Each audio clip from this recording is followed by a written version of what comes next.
Yuki slowly began to regain consciousness, her head pounding as she sat up.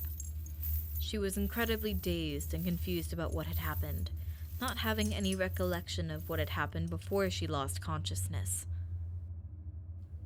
She looked around, finding herself in some sort of worship room that reeked of death and blood. There were splatters of blood all across the walls and dismembered limbs hanging from the ceiling. She was terrified from what she was seeing, wondering how she had gotten here. Her attention was drawn back when she heard a laugh from somewhere within the room. She followed the sound of the laughter, soon locking eyes with Doma. "Ah, I'm glad to see you're finally awake. Took you almost a month to awaken, little one." "Where am I?" Yuki asked, trying to keep a safe distance between herself and the upper rank demon standing before her. "No need to be scared, Yuki. I have no plan to hurt you. At least, not yet." "Not yet? What do you want to do?" "That's not something you need to worry about. I just find you interesting." Yuki was confused by what he meant and asked, "What do you mean by that? Do you find me interesting because I'm a half-demon?" "That is part of the reason, yes.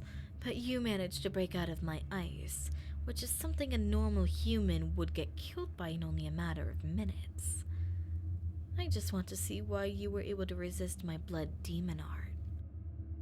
I only think I broke free because the only way I can die is by the same way as you, getting my head cut off." "You really are something else, but I have to admit..." He walked over and grabbed Yuki by the jaw, looking deep into her eyes. "I wish you were a follower of mine. I'd give you a life of luxury and a life you deserve." Yuki pulled her head out of his hand, glaring up at the demon before her. "I'd hate being one of your followers. You're nothing but a murderous demon who think women are nothing more than objects. I'd hate being under your rule." Doma sneered at her answer, grabbing her jaw once more, digging his sharp nails into her cheek, making blood drip down from the sides. "I'd watch your tongue. You should be glad I'm the one who found you, because the rest of the demons in this place would have ripped you to shreds without a second thought. I'm showing you mercy." "If you were showing me mercy, you would have let me go home to my friends, not keep me trapped here in your worship room." Doma thought about what she said for a minute, before smiling. "You're right." Doma let go of her and slashed her restraints, shattering them into metal shards. "Go. Be free." Yuki looked up at Doma, suspicious as she shakily stood up. "What's the catch?" "Why would there be a catch? You've given good reasoning, so I'll let you be free and return home." He had a wicked smile on his face as he said this, turning away from Yuki. "Run along. Leave this place." Yuki was suspicious, but she ran out, stumbling a bit at first before going into a full-on sprint for as long as she could. As she ran through the halls, she watched as they warped all around her, making it look like a labyrinth. She could hear Doma's laugh echoing all around her, and she yelled, "You said I could leave!" "I did say you could leave," he bellowed, his voice surrounding her as she ran. "But I never said I would make it easy for you." He laughed again, this one full of wickedness and malice.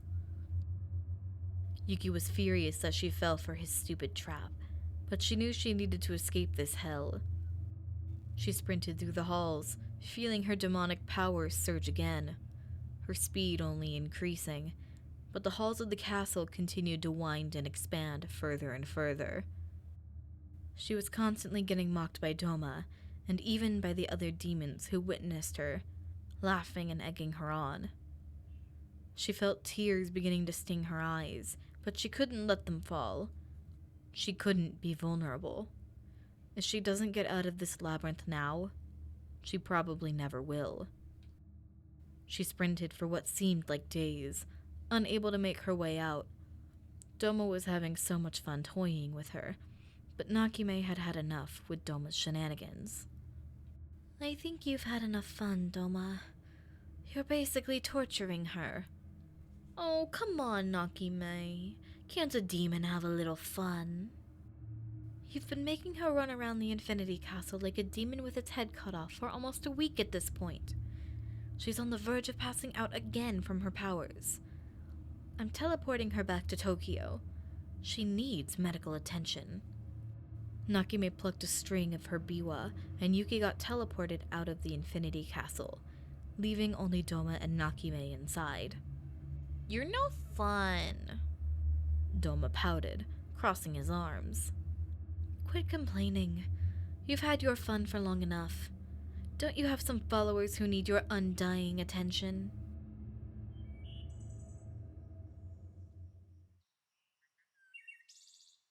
Yuki found herself in the woods, not fully knowing how she had gotten out of the Infinity Castle.